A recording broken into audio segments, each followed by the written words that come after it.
Hello students, welcome back to my YouTube channel education hub Govind Prajapati. प्यारे विद्यार्थियों, आज हम इस वीडियो के अंदर कक्षा 10 के विद्यार्थियों के लिए सांख्यिकी यानी स्टैटिक्स का पार्ट जो है उसके अंतर्गत वर्गीकृत आंकड़ों का माध्य ज्ञात करना सीखेंगे। वर्गीकृत आंकड़ों का माध्य ज्ञात करने की 3 विधियां हैं। पहली विधि है प्रत्यक्ष विधि, दूसरी विधि है कल्पित विधि और तीसरी विधि जो है वह है पग विचलन विधि। माध्य ज्ञात करने की सबसे सरल और आसान जो विधि है, सबसे बेस्ट जो विधि है वो है प्रत्यक्ष विधि। और आज हम यहाँ पर प्रत्यक्ष विधि की सहायता से माध्य ज्ञात करेंगे। इसके लिए आपको विद्यार्थियों क्या पता रखना है, आपको प्रत्यक्ष विधि से माध्य ज्ञात करने का सूत्र याद होना चाहिए। प्रत्यक्ष विधि से माध्य ज्ञात करने का जो फॉर्मूला है, सूत्र जो है वो होता है एक्स बार, यानी माध्य किसका, एक्स का। X bar is equal to sigma, sigma इसका जो है योग करना, सिग्मा एफ एक्स बटे सिग्मा एफ। यानी प्रत्यक्ष विधि की सहायता से आप किन्हीं भी दिए गए आंकड़ों का माध्य अगर ज्ञात करना है, जो कि सबसे आसान विधि है, उसके लिए आपको प्रत्यक्ष विधि का फॉर्मूला पता होना चाहिए। X bar is equal to sigma f x upon sigma f. और इस विधि से अपन एक प्रश्न लेते हैं। प्रश्नावली हमारी है कक्षा 10 के लिए 14.1 और क्वेश्चन नंबर 2 हम यहाँ पर सरल करने वाले हैं। प्रश्न जो है वो हमारा यहाँ पर है, प्रश्न हमारा है किसी फैक्ट्री के 50 श्रमिकों, आप स्क्रीन पर आप प्रश्न देख पा रहे होंगे, किसी फैक्ट्री के 50 श्रमिकों की दैनिक मजदूरी के निम्नलिखित बंटन पर विचार कीजिए। यहाँ पर आपको बंटन दे रखी है, दैनिक मजदूरी है वो रुपयों के अंदर दे रखी है, जिसमें आपको दे रखा है 100 से 120, 120 से 140, 140 से 160, 160 से 180 और लास्ट जो वर्ग अंतराल आपको दे रखा है वो है 180 से 200। और इनकी संख्या बारंबारता है, यानी श्रमिकों की संख्या जो कि फ्रीक्वेंसी है, बारंबारता है, वो आपको यहाँ पर दे रखी है 12, 14, 8, 6 और 10। तो हम इस प्रश्न को सरल करेंगे और इसके लिए हम यहाँ पर एक टेबल का निर्माण करेंगे। टेबल आप देखिए, इस प्रकार हम यहाँ पर टेबल का निर्माण करेंगे। प्रश्नावली 14.1 क्वेश्चन नंबर 2 जो हमारे सामने है वो इस प्रकार आपने देखा था, दैनिक मजदूरी रुपयों में, और इस प्रकार हमें यह वर्ग अंतराल दे रखा है। और यह वर्ग अंतराल कैसा है, वर्ग अंतराल सतत है। इस प्रकार का ये वर्ग अंतराल सतत है, यानी यहाँ पर 100 से 120, तो ये जो इसकी लोअर लिमिट है और ये अपर लिमिट है। नेक्स्ट जो वर्ग अंतराल है तो ये लोअर लिमिट और पूर्व वर्ग की अपर लिमिट क्या होती है, सेम होती है। यहाँ पर देखिए 100 से 120, 120 से 140, 140 से 160, 160 से 180 और इसी प्रकार आपके सामने है 180 से 200। आपको बारंबारता दे रखी है, यानी श्रमिकों की संख्या कितनी है, F 12, 14, 8, 6 और 10। हमें प्रत्यक्ष विधि का फॉर्मूला मालूम है।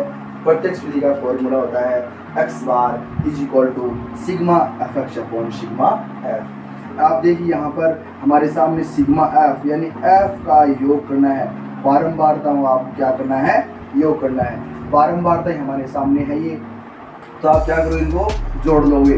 12 और 14 कितने हो गए, 26, 26 और 8 34, 34 और 6 40, 40 और 10 ये हमारे सामने कितने हो गए, 50। यानी सिग्मा एफ आपको मालूम चल गया, कितना हो गया, 50 हो गया। सिग्मा एफ मालूम करने के बाद में आपको ये वैल्यू तो पता चल गई। अब आपको वैल्यू कौन सी चाहिए, फॉर्मूले के अंदर जो अंश वाली वैल्यू है वो ज्ञात करनी है। और इसके अंदर आप देख पा रहे हैं यहाँ पर सिग्मा एफ एक्स, यानी एफ का और एक्स का मल्टीपल करना है, यानी गुणा करना है। तो आप क्या करेंगे, एक्स ज्ञात करेंगे।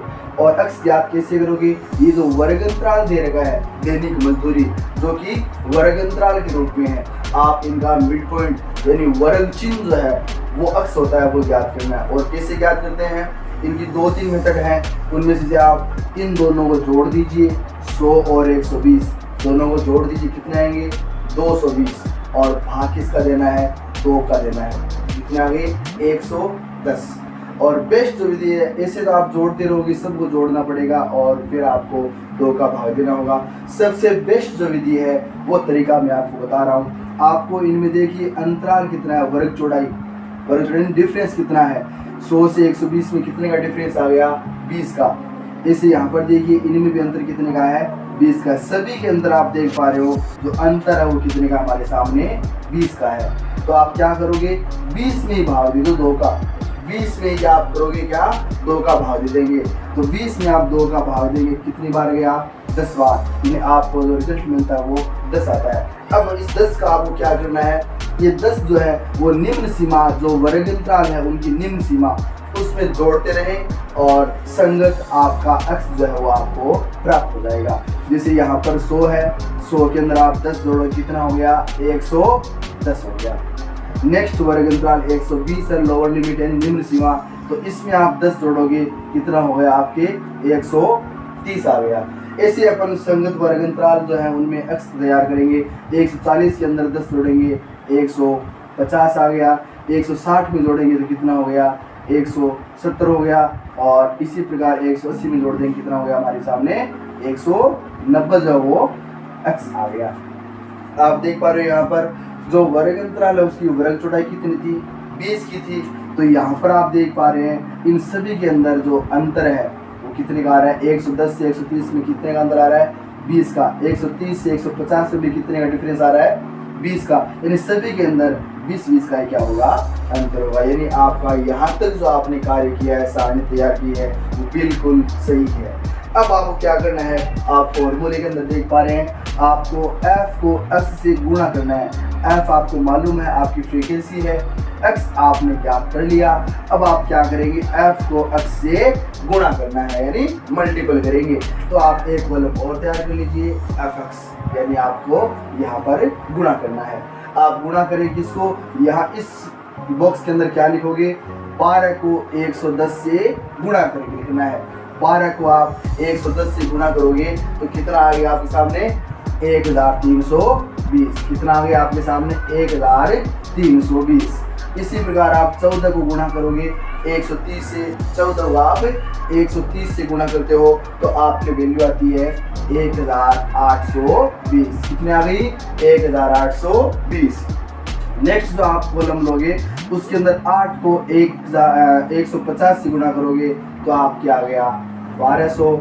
6 को 17 से 170 से गुणा करोगे, 6 को किससे गुणा करोगे, 170 से, तो आपकी वैल्यू जो आएगी वो आएगी 1020।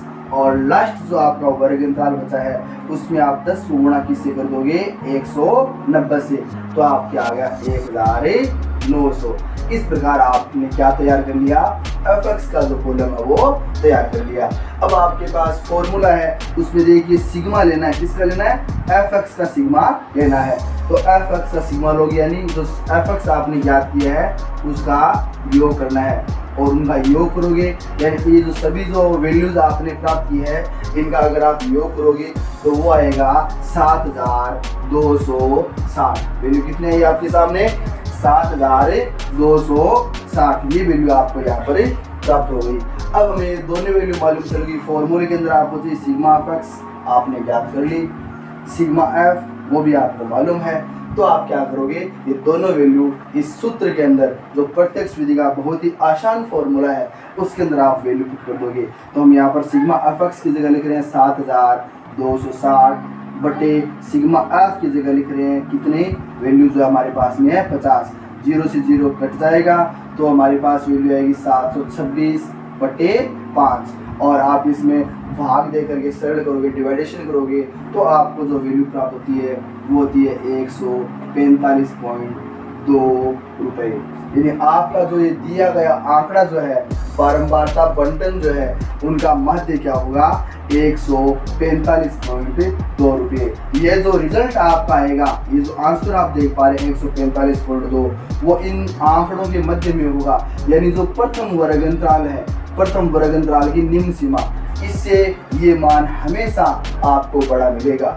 और इसी प्रकार जो अंतिम वर्ग अंतराल है उसकी उच्चतम सीमा, इससे हमेशा ये आपको मान जो है छोटा मिलेगा। ये आपको ध्यान रखना है। आप जब भी ऐसा प्रश्न करें माध्य के लिए तो आपको ध्यान रखना है, यह जो रिजल्ट जो आपका आएगा वो रिजल्ट क्या होगा, प्रथम वर्ग अंतराल की न्यूनतम सीमा से बड़ा होगा, और जो अंतिम वर्ग अंतराल है उसकी उच्चतम सीमा से ही मान क्या होगा, छोटा होगा। तो आशा है विद्यार्थियों आपको आज का यह जो मेथड है प्रत्यक्ष विधि से माध्य ज्ञात करने का बहुत ही पसंद आया होगा। यदि आपको यह वीडियो पसंद आया है तो प्लीज़ आप इस वीडियो को लाइक जरूर करें और अधिक से अधिक आप अपने मित्रों को शेयर करें ताकि वो भी इस वीडियो का अधिक से अधिक लाभ ले सकें। और हाँ, आप यदि हमारे YouTube चैनल जिसका नाम है एजुकेशन हब गोविंद प्रजापति उस पर आप पहली बार आए हैं तो प्लीज़ हमारे YouTube चैनल को सब्सक्राइब जरूर करें ताकि आगामी सभी वीडियो के नोटिफिकेशन जो वीडियो इसी प्रकार के होंगे,